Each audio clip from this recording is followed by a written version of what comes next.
नमस्कार दोस्तों, आप सभी को हमारे यूट्यूब चैनल झार शिक्षा में स्वागत है। तो चलिए आज हम लोग करते हैं जेएसएससी उत्पाद सिपाही 2025-26 के लिए सामान्य विज्ञान। इसमें आपको जीव विज्ञान, भौतिक विज्ञान और रसायन विज्ञान के प्रश्न मिलेंगे। ये प्रैक्टिस सेट 1 है जिसमें आपको टोटल 20 क्वेश्चन का एक्सप्लेनेशन के साथ मिलेगा। अगर आप लोग झारखंड उत्पाद सिपाही का तैयारी कर रहे हैं तो इस चैनल के प्लेलिस्ट में आप लोग जाके झारखंड उत्पाद सिपाही का एक प्लेलिस्ट बना हुआ है जिसमें झारखंड जीके और ऑल जीके जीएस का वीडियो जो है वो अरेंज करके दिया गया है। तो आप वहां से जाके आप इसके और भी जो सेक्शन है उसका वीडियो देख सकते हैं। तो चलिए हम लोग आज का प्रश्न स्टार्ट करते हैं पहले क्वेश्चन से। हम लोग का आज का पहला प्रश्न है, मानव शरीर की सबसे छोटी कार्यात्मक और संरचनात्मक इकाई क्या है? यानी मानव शरीर की सबसे छोटी कार्यात्मक और संरचनात्मक इकाई जो है वह क्या है? तो वह है कोशिका यानी सेल है। कोशिका यानी सेल को जीवन की मूलभूत संरचनात्मक और कार्यात्मक इकाई माना जाता है। सभी ज्ञात जीव कोशिकाओं से बने होते हैं, यानी दुनिया में जितने भी जीव हैं वो सभी कोशिकाओं से बने होते हैं। अगला प्रश्न है, रक्त का कौन सा घटक ऑक्सीजन का परिवहन करता है? यानी रक्त का कौन सा घटक जो होता है वो ऑक्सीजन का परिवहन करता है? तो लाल रक्त कोशिका यानी कि आरबीसी जो होती है वह रक्त में ऑक्सीजन का परिवहन करती है। लाल रक्त कोशिकाओं में हीमोग्लोबिन नामक एक आयरन युक्त प्रोटीन होता है। क्या होता है? हीमोग्लोबिन नामक एक आयरन युक्त प्रोटीन होता है जो फेफड़ों से ऑक्सीजन को शरीर के अन्य हिस्सों तक पहुंचाता है। अगला प्रश्न है, पौधों में प्रकाश संश्लेषण यानी फोटोसिंथेसिस के लिए आवश्यक मुख्य वर्णक पिगमेंट कौन सा है? फोटोसिंथेसिस के लिए आवश्यक मुख्य वर्णक जो है वह कौन सा है? तो वह है क्लोरोफिल है। कौन सा? तो क्लोरोफिल है। क्लोरोफिल हरे रंग का वर्णक है। क्लोरोफिल जो है वह हरे रंग का वर्णक है जो पत्तियों में मौजूद होता है। यह सूर्य के प्रकाश की ऊर्जा को अवशोषित करता है जो प्रकाश संश्लेषण की प्रक्रिया के लिए महत्वपूर्ण है।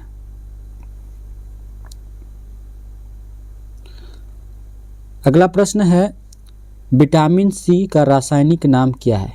विटामिन सी का रासायनिक नाम क्या है? तो रासायनिक नाम एस्कॉर्बिक एसिड है। रेटिनॉल को विटामिन ए के नाम से जाना जाता है, थायमिन को विटामिन B1 और कैल्सीफेरॉल को विटामिन डी के नाम से जाना जाता है। एस्कॉर्बिक एसिड की कमी से स्कर्वी रोग नामक हो जाती है। कौन सा? तो विटामिन सी की कमी से स्कर्वी रोग हो जाती है। अगला प्रश्न है, किस ग्रंथि ग्लैंड को मास्टर ग्रंथि के नाम से जाना जाता है? तो पिट्यूटरी ग्लैंड यानी पीयूष ग्रंथि को मास्टर ग्लैंड के नाम से जाना जाता है। पीयूष ग्रंथि अन्य अंतःस्रावी ग्रंथियों यानी एंडोक्राइन ग्लैंड के कार्यों को नियंत्रित करती है, इसलिए इसे मास्टर ग्रंथि कहा जाता है। पीयूष ग्रंथि जो होती है वह अन्य एंडोक्राइन ग्लैंड को नियंत्रित करती है, इसीलिए इसको मास्टर ग्रंथि कहा जाता है। अगला प्रश्न है, आनुवांशिकता हेरिडिटी की मूल इकाई क्या है? हेरिडिटी की मूल इकाई जो है वह जीन है। क्या है? तो जीन है। जीन डीएनए का वह खंड है जो आनुवांशिक जानकारी को एक पीढ़ी से दूसरी पीढ़ी तक पहुंचाता है। यानी जीन वह आनुवांशिक जानकारी को एक पीढ़ी से दूसरी पीढ़ी तक पहुंचाता है। अब हम लोग देखेंगे भौतिक विज्ञान यानी फिजिक्स के प्रश्न। पहला प्रश्न है कार्य यानी वर्क का एसआई मात्रक क्या है। तो कार्य का एसआई मात्रक जो है वह जूल है। क्या है? तो जूल है। जूल जो है वह कार्य और ऊर्जा दोनों का एसआई मात्रक है।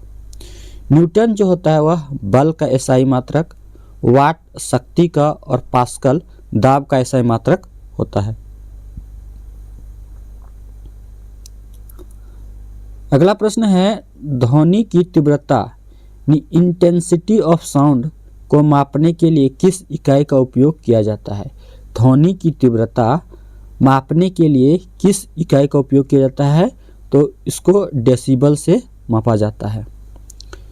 ध्वनि की तीव्रता को मापने के लिए डेसिबल इकाई का उपयोग किया जाता है और हर्ट्ज जो होती है वो आवृत्ति का मात्रक है। हर्ट्ज जो है वह आवृत्ति का मात्रक है। अगला प्रश्न है जब कोई वस्तु मुक्त रूप से गिरती है तो उसकी कुल ऊर्जा यानी टोटल एनर्जी जो होती है पर क्या प्रभाव पड़ता है। तो जब कोई वस्तु मुक्त रूप से गिरती है तो उसकी कुल ऊर्जा अपरिवर्तित रहती। क्या रहती है? अपरिवर्तित रहती है। ऊर्जा संरक्षण के नियम के अनुसार यदि बाहरी बल जैसे वायु प्रतिरोध न हो तो वस्तु की कुल यांत्रिक ऊर्जा गतिज प्लस स्थितिज को यांत्रिक ऊर्जा बोला जाता है। तो कुल यांत्रिक ऊर्जा जो होती है वो हमेशा अपरिवर्तित रहती है। क्या रहती है? तो हमेशा अपरिवर्तित रहती है। अगला प्रश्न है प्रकाश किस प्रकार की तरंग है। जो प्रकाश जो है वह किस प्रकार की तरंग है? तो यह अनुप्रस्थ तरंग है। कौन सी? तो अनुप्रस्थ तरंग है। प्रकाश एक विद्युत चुंबकीय इलेक्ट्रोमैग्नेटिक और अनुप्रस्थ तरंग है। कौन सा? तो इलेक्ट्रोमैग्नेटिक और अनुप्रस्थ तरंग है जिसमें माध्यम के कण तरंग के संचरण की दिशा के लंबवत कंपन करते हैं। अगला प्रश्न है किस नियम के अनुसार किसी चालक दैट मीन्स कंडक्टर में वोल्टेज V, धारा I और प्रतिरोध R के बीच संबंध होता है। तो किस नियम के अनुसार कंडक्टर धारा और प्रतिरोध में संबंध होता है? तो यह न्यूटन का नियम यानी ओम्स लॉ में। ओम्स का नियम बताता है कि स्थिर ताप पर, किस पर?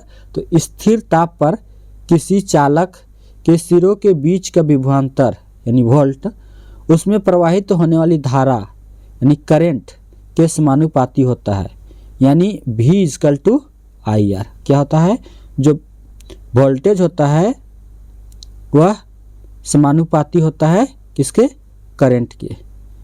क्या होता है? वोल्टेज जो समानुपाती होता है वह करंट के समानुपाती होता है।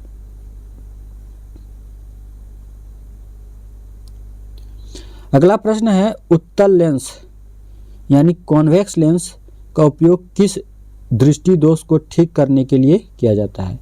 कॉन्वेक्स लेंस का उपयोग जो है वह किस दृष्टि दोष को ठीक करने के लिए किया जाता है? तो यह दूरदृष्टि दोष को ठीक करने के लिए किया जाता है। वहीं अगर हम लोग कॉनकेव लेंस की बात करें यानी अवतल लेंस, कौन सा? अवतल लेंस, तो यह निकट दृष्टि दोष को ठीक करता है। अब हम लोग देखते हैं रसायन विज्ञान यानी केमिस्ट्री के प्रश्न। पहला प्रश्न है अक्रिय गैस यानी इनर्ट गैस को छोड़कर सभी के बाहरी कोश यानी आउटर सेल में 8 इलेक्ट्रॉन होते हैं। दैट मीन्स किस अक्रिय गैस को छोड़कर सभी के बाहरी कोश में 8 इलेक्ट्रॉन होते हैं?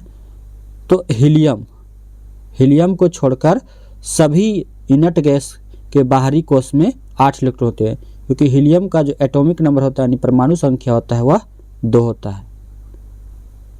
इसका आंसर क्या हो जाएगा? तो हीलियम हो जाएगा।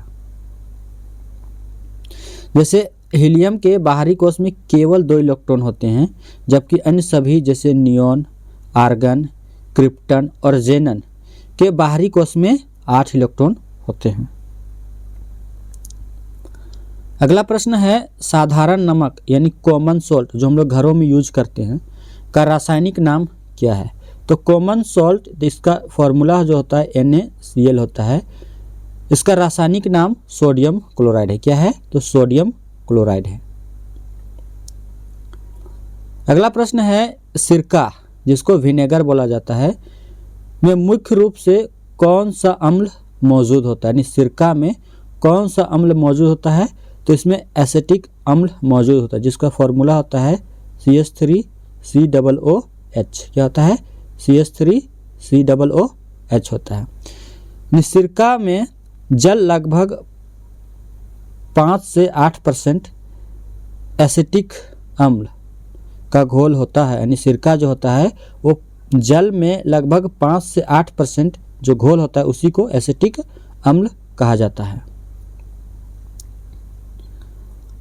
अगला प्रश्न है कौन सा तत्व प्रकृति में मुक्त अवस्था में पाया जाता है? यानी मुक्त अवस्था में कौन सा तत्व पाया जाता है?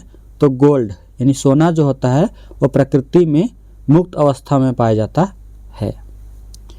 गोल्ड एक बहु कम क्रियाशील धातु है यानी कि बहुत ही लेस रिएक्टिव धातु है और यह प्रकृति में मुक्त अवस्था में पाया जाता है। अगला प्रश्न है पीतल यानी ब्रास किन धातुओं का मिश्रण है? पीतल जो है वो किन धातुओं का मिश्रण है? तो यह तांबा और जस्ता का मिश्रण है। इसको याद कीजिएगा पिताजी। कौन सा? पिताजी। पी से हो गया पीतल, ता से हो गया तांबा और जी से हो गया जस्ता। क्या हो गया? जी से जस्ता। यानी जो पीतल है वो तांबा और जस्ता का मिश्रण है। अगला प्रश्न है सबसे हल्की गैस कौन सी है? तो सबसे हल्की जो गैस है वह कौन सी है? तो वह हाइड्रोजन है। हाइड्रोजन ब्रह्मांड में सभी तत्वों में सबसे हल्की गैस है और इसका परमाणु क्रमांक जो है वह 1 है। अगला प्रश्न है किसी पदार्थ का pH मान 7 से कम होने पर वह क्या कहलाता है? यानी जब pH मान 7 से कम हो तो वह पदार्थ क्या कहलाता है? तो वह अम्ल कहलाता है। क्या कहलाता है? तो वह अम्ल कहलाता है। pH स्केल पर 7 से कम मान वाले अम्ल, 7 मान उदासीन यानी न्यूट्रल और 7 से अधिक मान क्षार यानी बेसिक को दर्शाता है। लास्ट क्वेश्चन है कोयले का सबसे शुद्ध रूप कौन सा है? यानी कोयले का सबसे शुद्ध रूप जो होता है वह कौन है? तो वह एंथ्रासाइड है। और कोयले का अगर प्रकार पूछा जाए तो वो कितने प्रकार का होता है? वो 4 प्रकार का होता है। कौन कौन सा? तो एंथ्रासाइट, बिटुमिनस, लिग्नाइट और पीट। और उसमें सबसे जो शुद्ध होता है वह एंथ्रासाइट होता है। इसमें लगभग आपको कार्बन का 90% से अधिक मात्रा मौजूद होती है। दोस्तों ये वीडियो आप सबको कैसी लगी? वीडियो अच्छी लगी तो आप लोग चैनल को शेयर जरूर कीजिएगा और वीडियो को लाइक कीजिएगा। और जो लोग भी चैनल में नए हैं वो लोग चैनल को ज़रूर से ज़रूर सब्सक्राइब कीजिएगा ताकि इस प्रकार का वीडियो जब भी चैनल पे डाला जाएगा वो आप तक पहुंच जाए। और जो लोग हमसे कनेक्ट रहना चाहते हैं वो हमारे टेलीग्राम ग्रुप झार शिक्षा में जाके ज्वाइन कर सकते हैं ताकि जब वीडियो डाला जाएगा तो आपको तुरंत अपडेट प्राप्त हो जाएगा। मैं पहले ही बता चुका हूं कि इस चैनल के प्लेलिस्ट में आपको झारखंड उत्पाद सिपाही के लिए एक प्लेलिस्ट बना हुआ है। उसमें से जो वीडियो हैं वह आपके एग्ज़ाम के लिए काफ़ी हेल्पफुल होगी। तो आप लोग उस प्लेलिस्ट से वो वीडियो ज़रूर देखें ताकि आपका एग्ज़ाम में जो प्रश्न आएंगे वो समझने में किसी प्रकार का दिक्कत या प्रॉब्लम ना हो। तो वीडियो देखने के लिए आप सभी को जय हिंद, जय भारत।